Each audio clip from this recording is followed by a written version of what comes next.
Before we jump into this episode, just a quick update for the podcasting community in academia and higher education. This year, Higher Ed PodCon has expanded to 2 full days of sessions, conversations, and discussions entirely focused on podcasting in higher education. We've just announced all of our keynote speakers. Those are on the website. You can check them out. And also, I want to let you know for the first time, we are launching the Higher Ed Podcast Awards to recognize some of the best in podcasting happening across universities. So if you're producing a podcast at a university or working with faculty or research teams, we'd love to see you submit your show. And if you have colleagues on campus that are working in this podcasting space, please pass along the word and encourage them to enter as well. We've worked really hard to keep the cost of attending PodCon as reasonable as possible. So I just want to let you know that registration even includes breakfast and lunch both days. And we've negotiated some really good deals for hotel rates nearby. So you can learn more and submit your podcast for the awards and register at higheredpodcon.com. Thanks. Hope to see you there. If you're complaining about Vocal Fry, year of our Lord 2026, I'm deleting your comment. But if you're calling us out because you think that we mishandled something or you disagree with our findings or you think we mischaracterized something, like by all means, we're here to be peer reviewed as well in a way. Welcome to Continuing Studies, a podcast for higher education podcasters who want to learn, connect, and get inspired. I'm Neil McFedrin, founder of higheredpods.com and Podium Podcast Company. And I'm Jennifer Lee, founder of JPod Creations. If you're podcasting in higher ed, you're not alone. There's a fast-growing community out there, and we're here to help you tap into it. That's right, Jen, and we'd like to hear from you. We've got our email in our show notes. Drop us a note, ask us questions, give us ideas for upcoming episodes. We really want to hear from you. Yeah, our email's in the show notes, and please drop us a line. Okay, Jen. So today we are chatting with Blythe Terrell. She is the executive editor of Science Versus, which I think is probably one of the biggest podcasts from an audience perspective that we have chatted with here on Continuing Studies. I mean, let's be honest, higher education podcasts are typically more niche or niche, as our American friends say. But Science Versus is huge. It has upwards of over 500,000 listeners for every episode. And according to Raphonic, they get over 2.2 million monthly listeners. Wow. It's crazy. And that's what I love, the power of podcasting, is that you don't even know you're reaching that many people. And we really enjoyed talking to her because not only is it a huge podcast, but the format too. When you think of those types of podcasts of like, oh, they're getting so many listens, we typically think of the big interview formats like Call Her Daddy and other ones like that. But this is a narrative podcast, which I think is great. It is a more heavy lift and there's a lot more moving parts to it. But I think a big part of that success is that it's narrative. That's right. And Blythe is not only the executive editor for Science Versus, she's also a NYU instructor where she teaches the audio unit to graduate students at NYU's Science, Health, and Environment Reporting program. So I found that part of the conversation super interesting, that she is not only a practitioner on a big Spotify podcast, but she is also teaching and supporting the upcoming podcasting community from a science perspective. Yeah. And we also have a little cheeky conversation with the collaboration she has done in the past with Queen's University. So let's get started. Let's get into it. Welcome, Blythe. It's so great to have you here on this episode of Continuing Studies. Yeah, thanks for having me. Happy to be here. Well, why don't we just start from the top? For those of our audience who aren't aware of it, because I think most of us are, but tell us about Science Versus and what's your role with the show? Yeah, absolutely. So Science Versus, the tagline is kind of like we pit facts against everything else, basically. So we look at fads, trends, and the opinionated mob to find out what's fact, what's not, what's somewhere in between. That's the tagline we've had for a long time. But basically, it's a show that does a bunch of rigorous research into the scientific research literature. We've got a team of producers, huge nerds, many with science backgrounds, and they do deep dives on topics that are in the news, roaming around the internet, all kinds of stuff to sort of lay out like, okay, what's got science behind it and what doesn't. So that's the conceit of the show.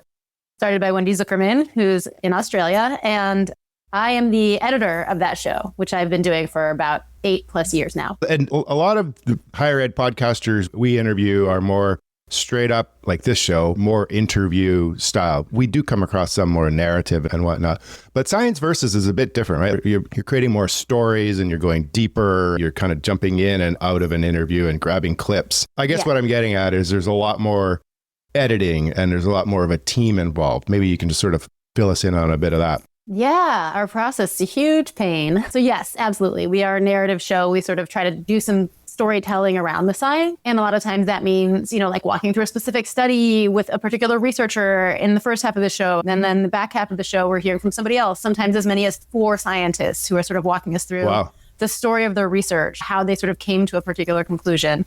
So there are 6 of us. We've got 4 producers, and then Wendy is our host executive producer, and then me, and then we have an audio engineer. And so everybody on the show is like running down scientific research, trying to find good talkers who can tell us stories, who we can have fun with. It's also a show that has a lot of like silly puns and goofy jokes. We take the science seriously, but not ourselves. So love that. We'll make a lot of very silly jokes. We make a lot of like 90s Disney movie references for some reason, make a lot of John Wick references. Yeah. I'm like, why do we talk about John Wick so much? He's so relevant to so many things. Our show is like really heavily edited and cut together. And then we have the independent fact checkers come in, and then we re-record. So there's a lot of pieces to the process. Why narrative though? Because I know there's so many different podcast formats, and I love narrative because of my background in theater and everything like that. But narrative is hard and it's a heavy lift. What made you guys go in that direction? Honestly, I mean, part of it is that we started at a company called Gimlet Media, and the conceit of the company was kind of like, we make narrative podcasts, right? So, I mean, honestly, that's a big part of it, is like that was the ecosystem we were in. And also when this show started, it was 10 years last year. So it was 2015, 2014, bubbling up. And when the show started, that's what the ecosystem kind of was. Right. It was a narrative heavy time. Yeah. And, we've moved away from it a little bit in some episodes, but that's our DNA. And we like it. And then sometimes we've been doing more 2-ways and more chats. You know what I mean? Like we've been mixing it up a lot more because we're also in a space where we're needing to make more episodes at a faster clip. And we find, as you're sort of alluding to, that sometimes we just don't have the time to give everything the narrative treatment. Yeah. And also, I don't know if everybody wants that all the time. Yeah, well, it's funny because you talk about not everyone has the time. And obviously it's something that Neil and I hear all the time is like, podcasting takes too much time. And then you guys are like a whole different ballgame. Yeah, I mean, I think we all appreciate the puzzle of narrative, of sort of what's working, what's not, and how do you write this transition? How does this fit? And we have been lucky enough, I think, frankly, to have the resources in the team to make narrative. And for a while, we were part of this production studio that had a lot of people who were teaching us, how to make narrative. So I think that we were in an unusual position. I think most podcasters are not in that space where they're like, we've got a company behind us, and now our show's owned by Spotify. We just have more time and probably more resources money-wise than a lot of shows do. And it's a huge lift, and it's not easy.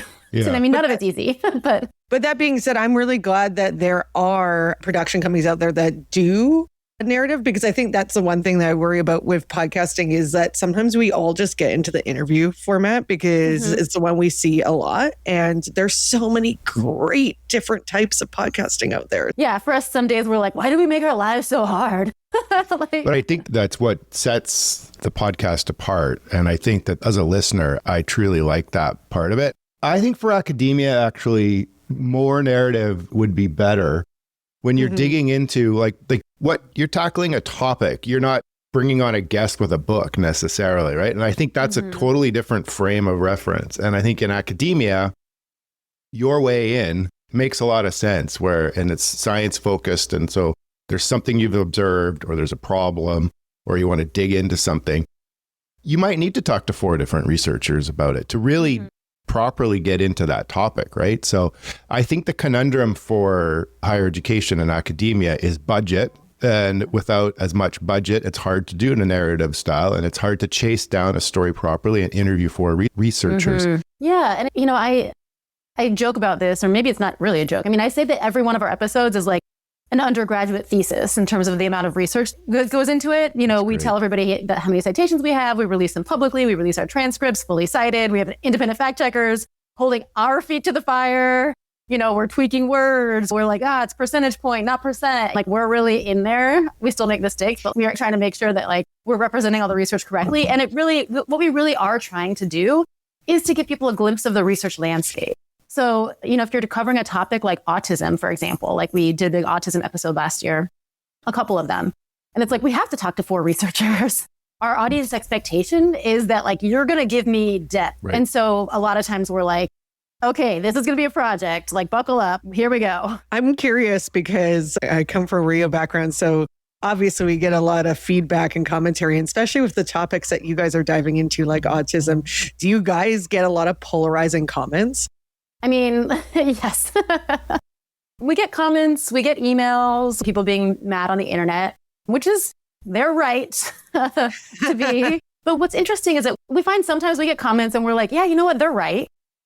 Like, we could have handled that differently. Like, that probably was not great. Honestly, happened to us recently. We did an episode about a case study where it's this new format we're trying where we sort of look at one case study, like one paper where something sort of like surprising happened, right? And it was from the 80s, and it was a girl in Lesotho in Southern Africa who basically it was the story of her getting pregnant. And then when she went into the doctor, they found that she didn't have a vagina. Like, she had this particular condition where she didn't have like a full vaginal opening. And so we were talking about that case report in this episode. And then we got some feedback from people who were like, you guys were kind of like intending to laugh at her, but they're like, oh, you were sort of like, you have a light tone and you're sort of talking about like, wow, this is a wild story. And you're not really thinking about the fact that like, this is a 15-year-old girl who probably is experiencing something really traumatic. And that's an example. Like, we got some feedback from a lot of our longtime listeners who were like, I think you guys kind of missed on this one. And we were like, yeah, you know what? I think you're right. You know, we think you're right. So we really try to actually engage with a lot of those comments. That's great. Especially if they're in good faith. So on Spotify, there's a comment feature and you can delete comments. If somebody is talking about women's voices, I just delete it. Right. I'm like, if you're complaining about vocal fry, year of our Lord 2026, I'm deleting your comment. But if you're calling us out because you think that we mishandled something, or you disagree with our findings, or you think we mischaracterized something, like, by all means, you know, like, we're here to be peer reviewed as well, in a way. Yeah, there's a difference between actual feedback and like just dumb comments. I feel like we could just create a podcast about dumb comments. Oh my gosh. Well, you let me know. It's not even just dumb comments. To your point about the vocal fry, we just, one of the shows we work with, which is Stanford show, he interviewed another Stanford prof who, she is just brilliant. And she just had so much great stuff to say. And that was like so many of the comments that came flying in, and it's just to discredit a person for just the sake of it. So when I worked in radio, and this, like I said, it's nothing new, and I worked on a pop station, and my boss, because I was a midday drive, would get phone calls. This is back in the time of phone calls, kids, no texting here. And they would phone up and complain to him about my voice. They wanted your voice to be higher. Like, they wanted to be more what we perceive as, it's changing now, but obviously there's a lot of psychology. We perceive as more feminine when you're like up in a higher register. I luckily don't comment on this podcast, but luckily with podcasting, I've actually not gotten any comments about my voice until now. You're going to get one now. It's so interesting. Or we'll get the ones that are like, oh, you say like too much, that kind of thing too. That's why I always tell people, you try being on the air and see how good you are. Anyways, but like in real life, I get comments on my voice all the time. It's a great voice. Haters. Not to delegitimize your deep voice there, Jen, but I love it because I'm your co-host. But I do appreciate it. I wanted to just sort of jump back to the show notes and citations. Tell us a little bit more about that. That's the drum that I've been pounding, and shows that we work with, we really lean into and really feel like the extra effort to create those citations, to treat it with some of the academic rigor is important. To have proper show notes, to have chapters, transcripts, etc. Maybe you can tell us a little bit more about that, because I think that's important for higher ed podcasters. Yeah, I mean, I think it's really useful in part because in podcasting, there's no way to really show your work. You're not going to name every paper that you read. You're not going to necessarily even name every scientist you spoke with or every academic you spoke with, right?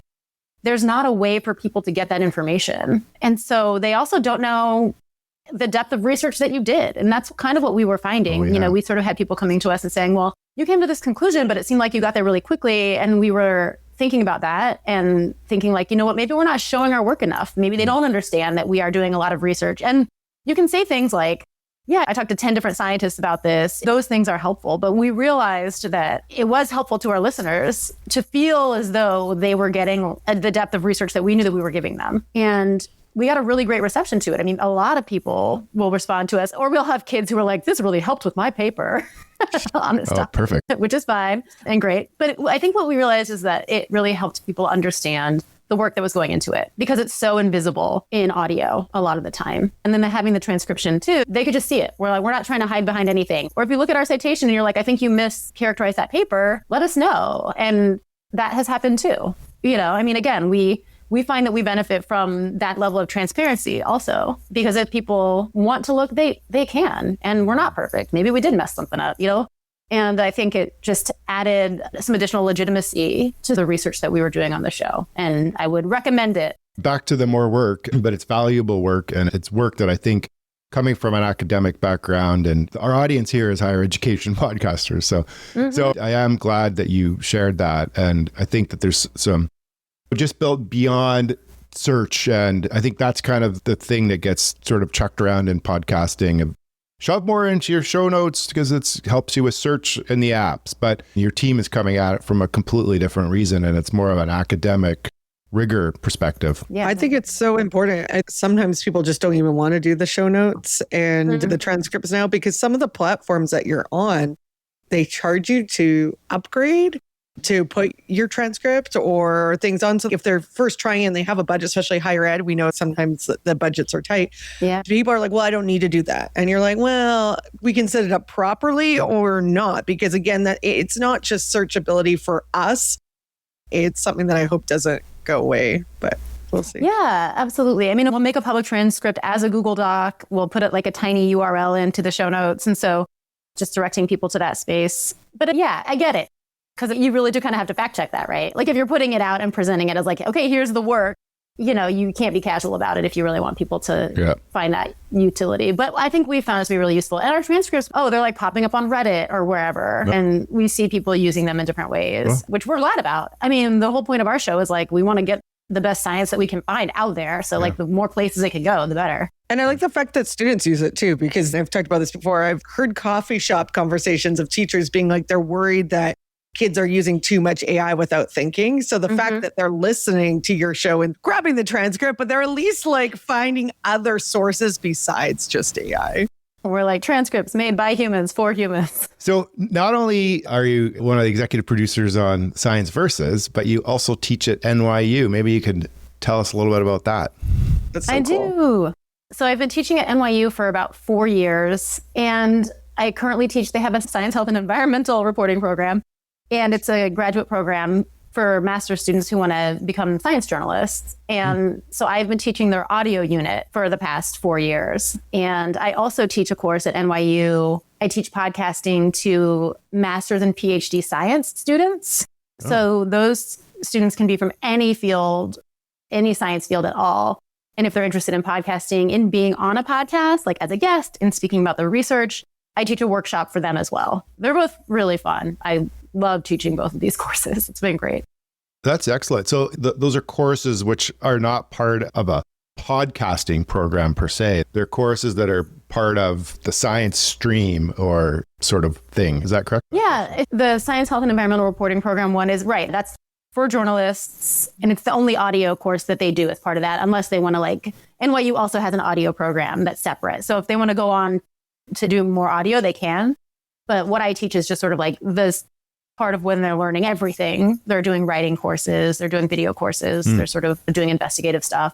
So that's what that first one is. And then the other one is a sort of workshop that's kind of outside of, for the science students, it's this workshop that's outside of their normal coursework and it's free for them to take. It's not for credit. So it's kind of like something that if they really want to know more about podcasting, know more about audio. And also usually I start off by talking a lot about how to be a good podcast guest. My first lecture is usually how to be the kind of podcast guest that gets invited back. And we talk a lot about what that means and what journalists are looking for, what podcasters are looking for, and how they can speak about their research and lean into these different parts of their personalities, even if they want to connect with people and Because podcasting is so personal, right? You sort of also want to connect with the people you're hearing. So we talk a lot about that. Well, scientists get such a bad rep for not knowing how to speak, or sometimes people may feel that they're not very lively. So do you find that they enjoy doing a course where you kind of help them be better guests on podcasts? Yeah, I found my last group in particular, I mean, they were like,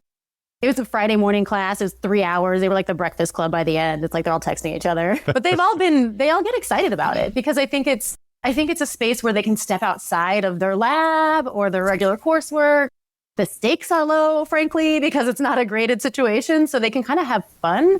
And I think that our show on Science Versus, like the main thing, we want good information from scientists. Obviously, like we need accuracy. We need like them to speak clearly about the science, but we also want them to have fun with us. And we want to give scientists on the show a space to have fun because that's the tone of the show. And sometimes you have to be sensitive about that depending on the topic. But we have lots of scientists who come on, who listen to the show sometimes, and they're like, I'm ready to have fun. I'm excited to be here. We're going to be playful a little bit. And so I try to take that energy to my classes too. You guys can have a little bit of fun. I think my read as a non-academic, so hopefully you don't get angry letters about this, but I think the thing that I feel working with scientists who want to communicate their work is also, I think so much of the time is spent when you're speaking publicly, speaking to people who are in your field, who understand your research and who you're defending a thesis, you're giving a talk, you're doing a presentation of some kind, and you're talking to people who know what you are talking about. And there is a certain way that you need to talk and present yourself in that space to earn respect and to like connect with your fellow academics, right? And that type of energy is so different from how you want to appear on like a podcast that random people who know nothing about your field are listening to. Right. And you really have to code switch from that academic space into like, I'm about to talk to my neighbor next door, another scientist who works in a completely different field, my grandpa, whoever. And I think that that's what I'm trying to like sort of help scientists do in those spaces is to say like, it's okay to not speak your academic language. And in fact, if you speak your academic language, the people who are listening to this are not going to understand what you're talking about. So we do a lot of, I think it's hard. I think it's very hard for a scientist to step out of that space. And I have a lot of respect for everyone who tries to do it. And I have a lot of respect for everyone who has figured out how to do it well, because it's not easy. It is. Well, it's not just hard, scientists. It's many industries when you're dealing with experts, right? And I do a lot of work in the home building space and love home builders, and they're smart. And I can't build a house and they can. But like a lot of the technical jargon, we have to be like, okay, tell the listener, because your ideal listener is a homeowner, and the homeowner is not going to understand all this jargon about HVACs. Like, I don't know what an HVAC is. You know what I mean? Yeah, exactly. It's like that is your area of expertise, which is why you're here. It's so valuable. And then your job as a podcaster is like to try to help them translate their amazing expertise into something. Yeah, absolutely. I mean, and that's what's so fun about this particular workshop, where it's a bunch of different scientists from different disciplines. My math master's student needs to sit down with my biological anthropology PhD student, and they need to be able to have a conversation where one is drawing information out of the other. So we do a lot of that. And I think they find that to be really good practice. Like in asking other people questions and helping them explain their work is such a skill too. And I think it's humbling for me, right? But I also think it's kind of humbling to have that experience of like, oh, I'm trying to explain my research and here's where I'm stumbling. Why am I stumbling? And then asking somebody about the research and being like, oh, this part's hard too. I think it's nice for them to be on all sides of that interview, right? To be the interviewer, the interviewee as well, and like learn both of those sets of skills. I love that. And just changing a little gears, because there's something else that I know we talked about before when you and I met, but you also have done 2 peer review papers with Queen's University Toronto, just because the topics are something that Neil and I don't really get to talk about on this podcast. So I'd love to talk about that. Yes, perfect. Thank you. Thank you for bringing that up. So Science Versus, the team has actually co-authored 2 peer review papers. As you mentioned, with Queen's University researchers, including Caroline Pukal is the PI of the lab up there, sex lab. And those papers are on, the first one that came out was on blue balls, AKA epididymal hypertension. You're the first person on our show to ever say blue balls. Yeah, exactly. Came to plant my flag as the first person to say blue balls on this show. So that's the first one we did. And I'll tell you, the second one we did is about the so-called orgasm gap between cisgender hetero men and cisgender hetero women. women who are cisgender women who are in relationships with men tend to have fewer orgasms or orgasm less frequently than men do. And so that's the other published research. That one just came out, I think, last year, also with the same group of researchers. But the backstory, we were working on episodes about these topics. And as we mentioned, our show is heavily researched. You know, we really want to give people the research landscape. And as we were looking at these two topics, we were like, there is not that much research. Like the cupboard is a little bit barer than we would like it to be. There's a lack of research on a lot of medical stuff. Yeah. Well, listen, and I'm not suggesting that epididymal hypertension should get more funding than vaccines or anything like that. But I'm just saying, or, menopause. But we noticed there was not that much research. And we were like, could we do like a sort of casual, a sort of survey of our listeners and just try to get some not official, not capital S science research, but can we get some research on this? And thousands of people responded to our survey for both of these topics, right? Wow. So we had thousands of our listeners and they were sharing it out. And obviously it's a convenience sample and we know that. But we got so much input and we got so much data. We were amazed by that Wendy, our host, was like, you know what? Could we publish this? Could we work with somebody? So Dr. Caroline Pukal is a friend of the show, had been a guest before. So Wendy reached out to her and said, hey, would you all be interested? Would your lab be interested in partnering? And she was like, well, let me take a look. Let me see if I can get sort of ethics approval and all these things that you need to do, right, to sort of actually publish. And they ran the statistical analysis. Her team took it over. They analyzed the data, they wrote up the paper, we shared drafts back and forth, and both of those topics have been published in peer-reviewed journals at this point, which is really cool. That's amazing. So there are the episodes just like other episodes, but then there's a compendium from the research perspective. It was sort of more expanded upon, or did the episode itself encapsulate that research that was published? So our episode schedule had to move faster than the academic research. Schedule. That makes sense. So our episodes had come out and we said in the episode something like, this is our early findings. It's based on our survey. I'm going to look up the papers actually. So we mentioned the research casually in the episodes, try to be clear that it's just a survey. It's not fully analyzed. It's not peer reviewed. And then the researchers basically took the ball and ran from there. And then the papers came out, I think in both cases, years later. We'll put it in our show notes too. One of them we were able to pay to be open access. The other one, unfortunately. So the blue balls paper is actually, it's about blue balls, but it is a serious topic. So it's called Blue Balls and Sexual Coercion, a survey study of genitopelvic pain after sexual arousal without orgasm and its implications for sexual advances. And the focus of that paper was actually like, how often are people feeling pressured into sexual activity that they might not want to participate in because someone else is saying, oh, I have blue balls, you got to help me out here. So that was actually the focus of the paper, whereas our episode was a little more lighthearted than that, right? It's pretty serious. And then the orgasm gap paper is called Examining the Orgasm Gap in a Diverse Sample with Mixed Methods. And so that's sort of more descriptive, but we have others in the works too. Well, I might be the first person to mention this topic on your show. So other research we have in the works, a poster was just accepted at a pain conference about anal sex and pain. Oh, wow. Maybe that should be the title of this podcast. Maybe not. Get your clicks. That'd be called clickbait, I think. Exactly. You might end up with a shadow ban or an actual ban. But that one is more about how often are people participating in anal sex and how often are they experiencing pain and what are we seeing from that and who's reporting what and who's participating.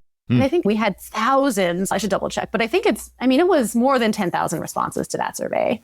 Wow. And that's a topic where you're like, I don't know how many people are going to want to talk about that or participate. And it turned out a lot of people did. So it was cool. And I just can't say enough good things about the researchers at Queen's University. They are just absolute superstars and we are in love with them and obsessed with them and very appreciative. Well, we're Canadian, so we're biased. I think I know of about 7 or 8 kids going there right now. So well, tell them if they're interested in sex research. Yeah, there you go. There we go. Dr. Caroline Pukal. Yeah. She's the one. Good. I do think I know we kind of chuckled about these topics a little bit here, but I wonder, do you think because you're coming at it from a podcast and because, as you sort of said originally, the ethos has a little bit more of a humor, that you're not taking yourselves as seriously, perhaps getting more people to do a survey on a topic like this or tackling a topic like that, coming from it where you're not out of the gates coming from participate in this academic science survey. There's more of the science versus wrapper around it. Do you think that helps you sort of get people to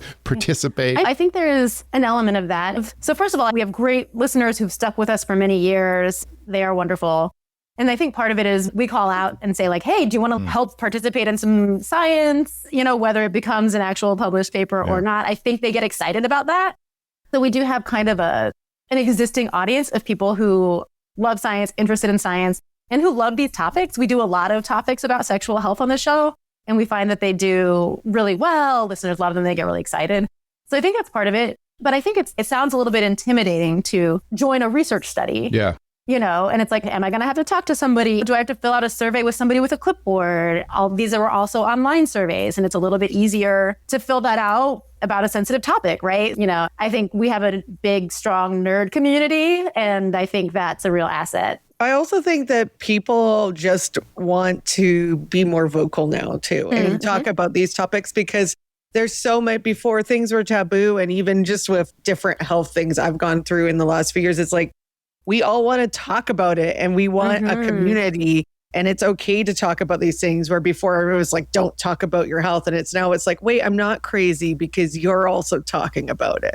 I think that's totally true. I think there's been an unleashing, for lack of a better term, of people wanting to share their health information and to feel less alone is, I feel like, what you're alluding to is, it's not just me. It's like, we laugh at these topics, but they're serious things, and people too, like, don't know, and they feel shy about it. So they probably feel like, oh, wait, someone's asking me a survey about this. Like, finally, I feel heard. Right. I've been training for this. Right. Yeah, exactly. And also you're filling out a survey. And I think it's really interesting to see when it pops out, whatever pops out in the research, so many people are experiencing the same types of things. And I think it is, even though it's just sort of survey data, we also collect sometimes qualitative data and comments. And we hear from a lot of people who are like, yeah, I experienced this thing. And then we see 6 or 7 responses like that. So I agree. I think there's an element of you're sort of joining a community of people who want to talk about this thing. And I think that could be really powerful too. Yeah, interesting. Okay, well, maybe just sort of end with your thought or your insider opinion on what might be some opportunity for higher education with science versus and shows like it. Like, where do you see this going? What do you see? You're part of academia. It's an academic research show. Like, what do you see on the horizon for academia and for higher education podcasting? Oh, man, that's such a big question. Yes. I mean, I think there are people who have asked me, are there any topics that your show has decided it can't cover because they're too complicated, too jargony, like too science dense? And the answer to that is across the board, no. I think you can podcast about anything, the message that I would give. And I think that the more people have access to podcasts, like sort of by academics with academic rigor behind them, I think the better the podcast ecosystem is going to be. So I would say it can feel thankless maybe, but I think even building a small community of people who are with you and interested in what you're doing and want to hear your science, or they want to share their science with you, or you're going to bring them on your show, I think all of that is tremendously valuable. I think that is where I'd like to see us go, continuing to sort of build community with each other, right? And people can get in touch with me. Scientists can get in touch. People who want to know more, happy to get in touch. Because I really think also we're at a time where we need to be working together more than ever. Great. So that's the other thing I would say. Excellent. See, and I thought ending on blue balls was a good way to end the conversation. Glad you brought it back, Jen. Listen, I don't want to make your podcast any less classy. So I was going to bring it back to the higher ideals, Jen, of academia. We're talking about actual medical conditions, guys. Science. Epididymal hypertension. There you go. There we go. We'll end on that. Thank you so much. Yeah. We'd love to have you back. Yeah. And next time Neil and I are in New York, we'll look you up. Yes. Please do. Thanks for having me. This was so fun. I appreciate what you all are doing. Great. Thank you. Jen, what a great interview. And I think I can safely say that is probably the only episode we will record for continuing studies where we talk about blue balls and anal sex. That was shocking to me, but you never know what we're going to get on continuing studies. And they're important topics. Yes. And as we... from a scientific perspective. That's right. And we weren't just talking about blue balls. We are an educational podcast, Neil. That is right, Jen. Okay. I don't know what more we can add to this outro, so I think you should just read us out. Thank you for tuning into the Continuing Studies Podcast, a podcast for higher education podcasters. We hope you found this episode informative and inspiring. If you enjoyed the show, we encourage you to follow and subscribe to our podcast on your preferred platform so you'll never miss an episode. If you found this episode particularly valuable, please consider sharing it with your friends and colleagues who also might be interested in higher education podcasts. We also invite you to join your peers on higheredpods.com, where you can connect with other podcasters in higher education and learn from others in the field. Thank you for being part of our community. We look forward to continuing to bring you valuable insights and conversations around higher education podcasts. See you in the next episode.